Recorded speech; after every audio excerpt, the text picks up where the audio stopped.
bannaanbaxaas meesha ka dhacay iyo sidii iida maaragtay lagu sameeyey ama xabsigii loogu geeyey ama katiinadii idoo shacabka ku dhex jirto ee la duleeyo xabsigii lagu xiray. marka ila arki lahaa. assalaamu calaykum waraxmatullaahi tacaala wabarakaatu. asxaabay daawasho wanaagsan, halkaan naga daawanaysan waa family daacad degan.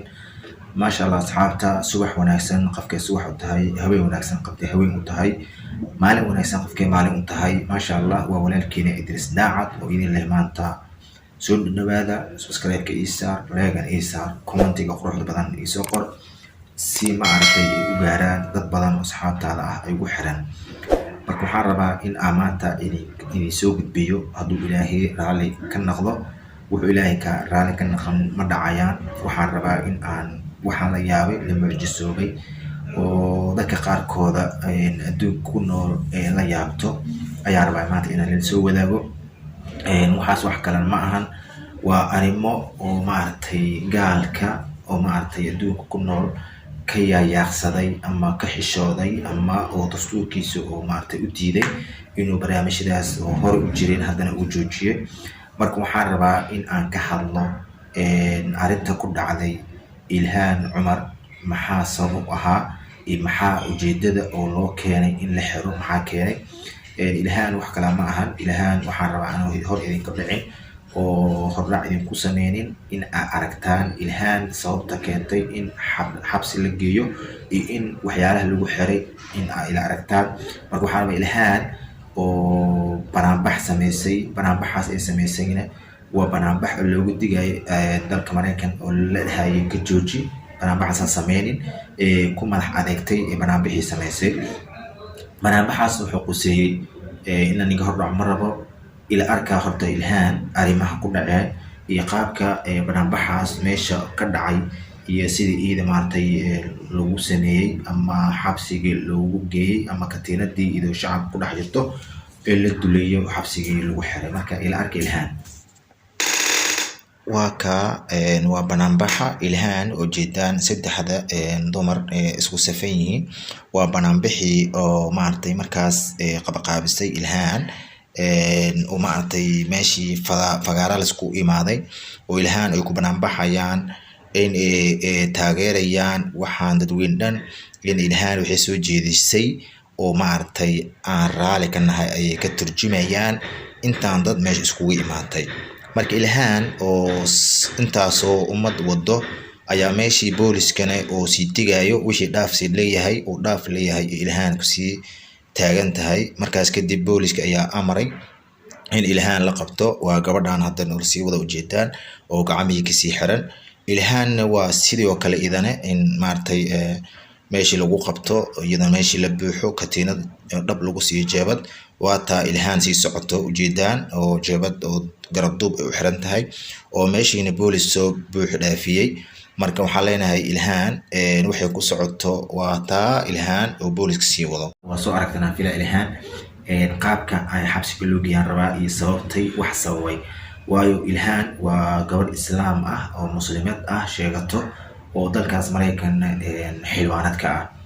Ilhaan waxay hadda ka hor iclaamisay ku adkeysatay dadka maaragtay qaniisiinta ah in maaragtay dhahdo waa caabina waana taageersanahay dadka maaragtay oo subxaanallah oo qaniisiinta ah.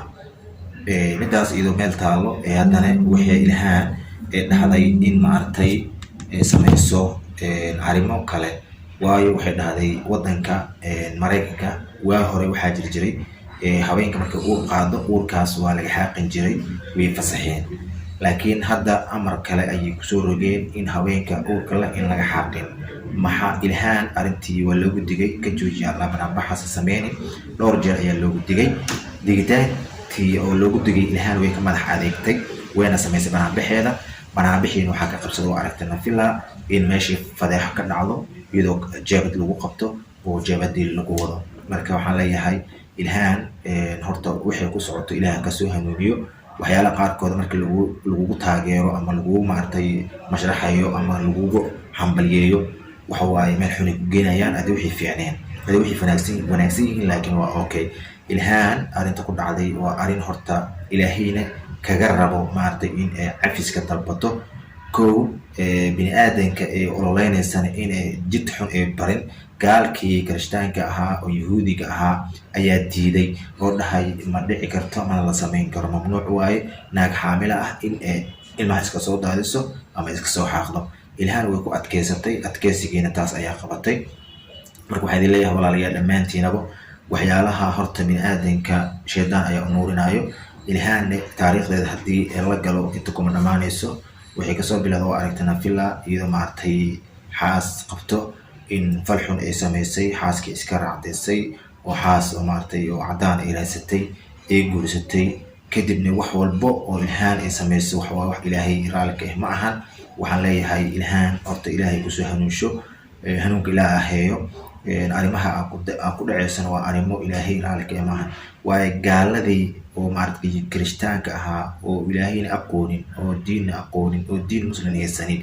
ayaa wixii diiday adigii muslim sheeganayay shanta tiir islaam sheeganayay oo maaragtay kalaamka shahaadka qirayay ayaa waxaa ku adkeysatay in aad samayso wax ilaahay raali ka ahayn inaad ummadii u fasaxdo olola samayso sabciso meel banaanbax oo mudaharaad isku keento si loo fududeeyo uurka ilmaha ay naga qaadaan oo uurkaas iska soo ridaan ama iska soo xaaqaan waa arrimo aad iyo aad looga naxo arrimaha ilhaan cumar ku dhaqaaqday arrinta ku dhacday haddeertaan kuleyto waa arrin iidan maaragtay kuwaana qaadan doonto waxaa leeyahay haddii arrintan aysan ku dhammaato ilhaan oo la soo deeyo ilaah waxaan kaga baryaynaa in ilaahay jidka hanuun ilaahay inuu tuso oo jidka wanaagsan ilaahay tusaan ilaahay ka baryaynaa si maaragtay beri ka maalin iidana qadac kale ilaahay uga galin oo ummadda iyada matalaysana meeshaas joogana gobolka heesana waxyaalo been ay ka dhaadhicinin ilaahay kaga baqdo marka waxaa leeyahay asxaabta dhammaantiina